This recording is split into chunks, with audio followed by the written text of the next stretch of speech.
মানুষের মানুষের সম্প্রীতি। আপনারা ধর্মের যে সম্প্রীতি তার প্রতিষ্ঠিত যেমন হলো আজকের এই ধর্মে। আমি ধামরাইয়ের কথা শুনেছি, আমাদের জিয়াউর রহমান আমাদের একজন মাননীয় সংসদ বেশ তার মুখে যে বাংলাদেশের সবচেয়ে বড় রথ উৎসব হয় ধামরাইতে। আমার খুব ইচ্ছে ছিল একবার আসার, কিন্তু আমি যে প্রণামত থেকে আসবো তা আমি কখনো ভাবিনি। আমার খুব ভালো লেগেছে। আমি আপনাদের আন্তরিকভাবে অভিনন্দন জানাই যে আপনারা আমাকে দাওয়াত করে কেন্দ্র করছেন। প্রিয় ভক্তবৃন্দ, প্রিয় হিন্দু মুসলমান বিভিন্ন ধর্মের ভাই বোনেরা, আমাদের নেতা তারেক রহমান সাহেব বলেছেন বাংলাদেশে কোন সংখ্যালঘু নেই, আপনারা কোন সংখ্যালঘু পরিবারের সদস্য না। এই দেশ যখন স্বাধীন হয় তখন যুদ্ধ করেছে, আপনারা আমরা শুনলেন।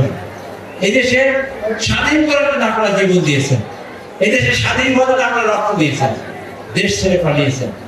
আপনারা কি করে সংখ্যালঘু পাবেন? স্বাধীনতার ৫৪ বছরে আমাদের তারেক সাহেব বলছেন দেশে কোনো মানুষ সংখ্যালঘু নেই এবং আপনার সংখ্যালঘু নয় সেটা স্থাপন করার জন্য তিনি নানান কার্যক্রম হাতে নিয়েছেন। সেই কার্যক্রমের ব্যাখ্যা আমাদের নেতৃবৃন্দ দেবেন, আমিও দেব। কিন্তু আপনাদের একটা কথা বলি, আমাদের হিন্দু অথবা অন্যান্য ধর্মাবলম্বী ভাইদের জন্য এটাই সুযোগ, এটাই বক্তব্য, এটাই যে আপনারা দেশের সংখ্যালঘু নয়।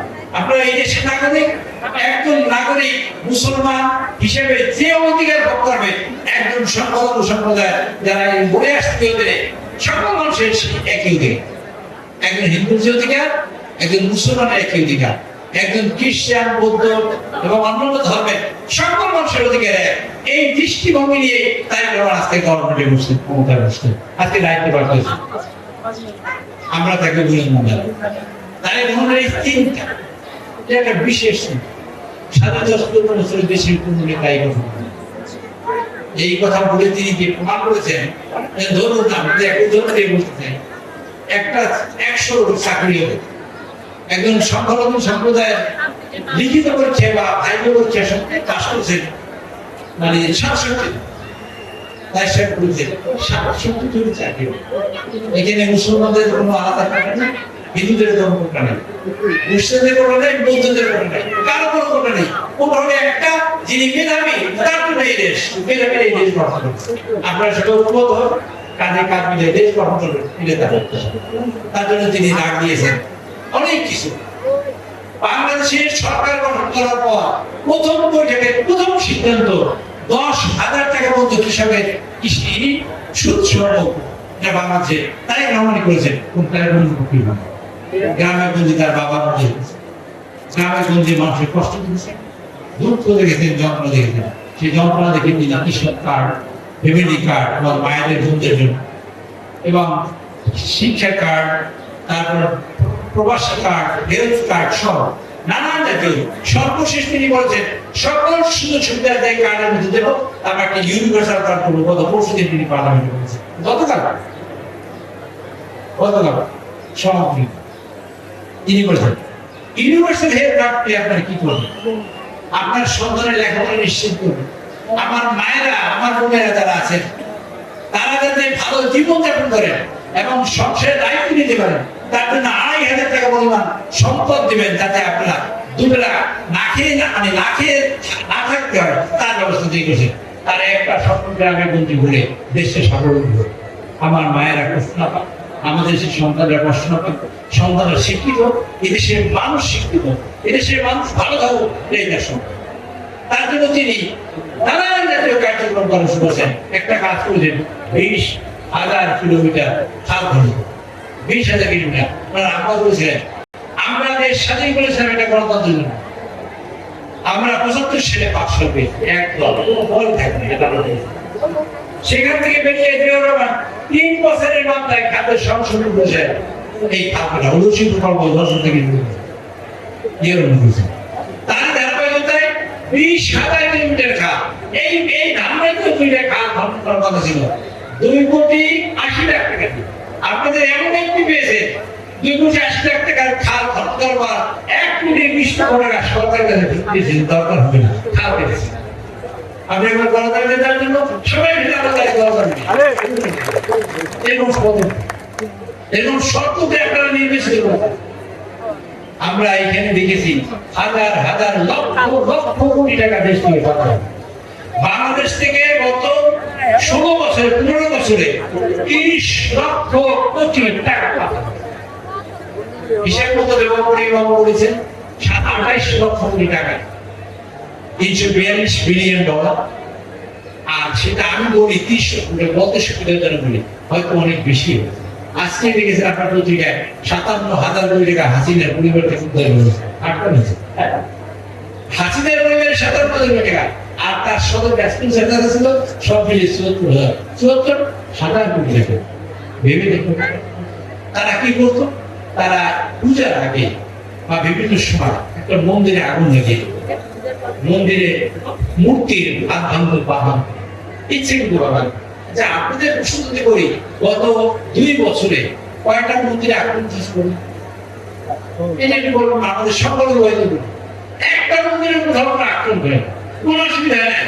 এই ভাইরা মন্দির ভাড়া দিয়েছে 5 তারিখে করে দেন নাই, এইটা পুরো মন্দির ভাড়া দিয়ে আমার দেখায় একটু দুর্ঘটনা ঘটেছে, কোন দুর্ঘটনা ঘটে। আমি বলবো না সাগর পারে ওখানে হিন্দুদের এবং সংখ্যালঘুদের সম্প্রদায় রাখাইন আছে, হিন্দু আছে এবং অনেক বেশি আলহামদুলিল্লাহ কোনো সমস্যা নেই। তারা ইচ্ছাকৃত ভাবে সমস্যাটা তৈরি করে হিন্দু মুসলিমদের একটা বিভাজন সৃষ্টি করার চেষ্টা করে, এটাই ছিল তাদের রাজনীতি। সেই সুযোগে তারা রাজনীতি করার চেষ্টা করে, কিন্তু তারা কেমন বলেছে হিন্দু মুসলমান এই দেশে নেব, তার সকলের জন্য কৃষক কার্ড হিন্দুরা যেমন পাবে মুসলিমরা পাবে, ফার্মার্স কার্ড ফ্যামিলি কার্ড হিন্দুরা যেমন পাবে মুসলমানরা পাবে, স্বাভাবিক হিন্দুরা যেমন হবে মুসলমানরা যেমন হবে। এই যে শিক্ষিত এই যে সম্প্রদায় সংখ্যালঘু সম্প্রদায় যেমন হবে এবং মুসলমানরা সবাই মিলে আমরা এখানে শিক্ষিত, আমরা দেশ আমরা কাঁধে কাঁধ মিলে ঐক্যবদ্ধভাবে এই দেশ থেকে আমরা শুরু করে আমরা গণতন্ত্রে বিশ্বাস করি এবং গণতন্ত্র ধারণ করি। জুলাই উৎপন্ন হয়েছে সেই জুলাই মাসে, এটা আজকের এই জুলাই মাসে আমরা জুলাই সরকার ধারণ করি পালন করি। যারা স্বাধীনতা চেতনা বের করেছে তারা পালিয়ে গেছে। আমি অনুরোধ করতে চাই জুলাই চেতনাভাবে জুলাই চেতনা ধারণ করে জুলাই চেয়েছে কি এই দেশের মানুষের অধিকার, গণতন্ত্রের অধিকার, জুলাই দেশের মানুষ সবাই মিলে সাম্প্রদায়িক সম্প্রীতি থাকবে এবং এগুলো সাম্প্রদায়িক দেশ নয়, অসাম্প্রদায়িক দেশ আমরা কোন রাখবো সেই ধারণা নিয়ে জুলাই যুক্ত হবে। জুলাই সূত্রে আমরা সেই চিত্রটাকে ধারণ করি, আর সেই চিত্র ধারণ করতে গিয়ে আমাদের যেটা দিয়ে তার পুত্র তারেক সমগ্র দেশে করে যাচ্ছে 25 কোটি গাছ, 25 কোটি গাছ এই দেশের মাথা। এই আমরা সবাই ঐক্যবদ্ধভাবে তার হাতকে শক্তি পাচ্ছি।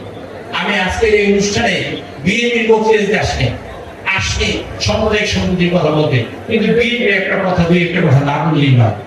এই দেশের মানুষের গণতন্ত্র বিনির্মাণের জন্য তিনি চেষ্টা করেন। কিছু মানুষ আছে গতকালকে পার্লামেন্টের সমাপ্তি দিনে তিনি বলেছেন যে এই উগ্রবাদ ভাষা এবং উগ্রবাদের হিসেবে ধরা হবে না, শুধু মূল গঠন করা হবে ঘোষণা করছেন আমাদের নেতা আপনি উগ্রবাদের নাম দিয়ে আমাদের পলাতক সরকার স্বৈরাচারী মাফিয়া সরকার দেখছেন বহু মানুষের ছাত্র, বহু মন্ত্রীদের মানুষ বিভিন্ন জায়গা থেকে ধরে নিয়ে নিরীহ মানুষ নিষ্পাপ মানুষকে গুলি করে ফেলে পড়েছে। এখানে মূল্যবোধের আবিষ্কার হচ্ছে, কোন জায়গায় মূল্যবাদ বাংলাদেশ ভালো দেশ, সেটাকে একটা আখ্যা দিয়ে ক্ষতিগ্রস্ত করার চেষ্টা করে আমরা মূল্যবোধে বিশ্বাস করি। বিএনপি মূল্যবোধে বিশ্বাস করে না, ধামরাইয়ের মানুষ মূল্যবোধে বিশ্বাস করে না। আপনারা করেন না?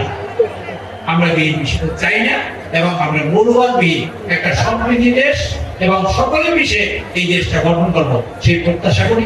এবং সেই প্রত্যাশার এই অংশ আজকের এই আসি শ্রী শ্রী শ্রী যশোর মাধব মন্দির পরিচালনা কমিটি। এই মন্দিরের বয়স অনেক, শুনেছি অনেক গল্প, আজকে দেখে আমি আপলোড করেছি, আমার ভালো লেগেছে। আমি আপনাদের খবর আমি এখানে কখনো আসি নাই, মানে এইরকম মন্দিরে আমি এই খবর আমি পার্লামেন্টে আপনাদের পৌঁছানোর চেষ্টা করবো যে সম্প্রীতি সম্প্রদায়ের যে সম্প্রীতির যে এলাকা আমরা দেখেছি। আমি সেই খবর পৌঁছাবো আমাদের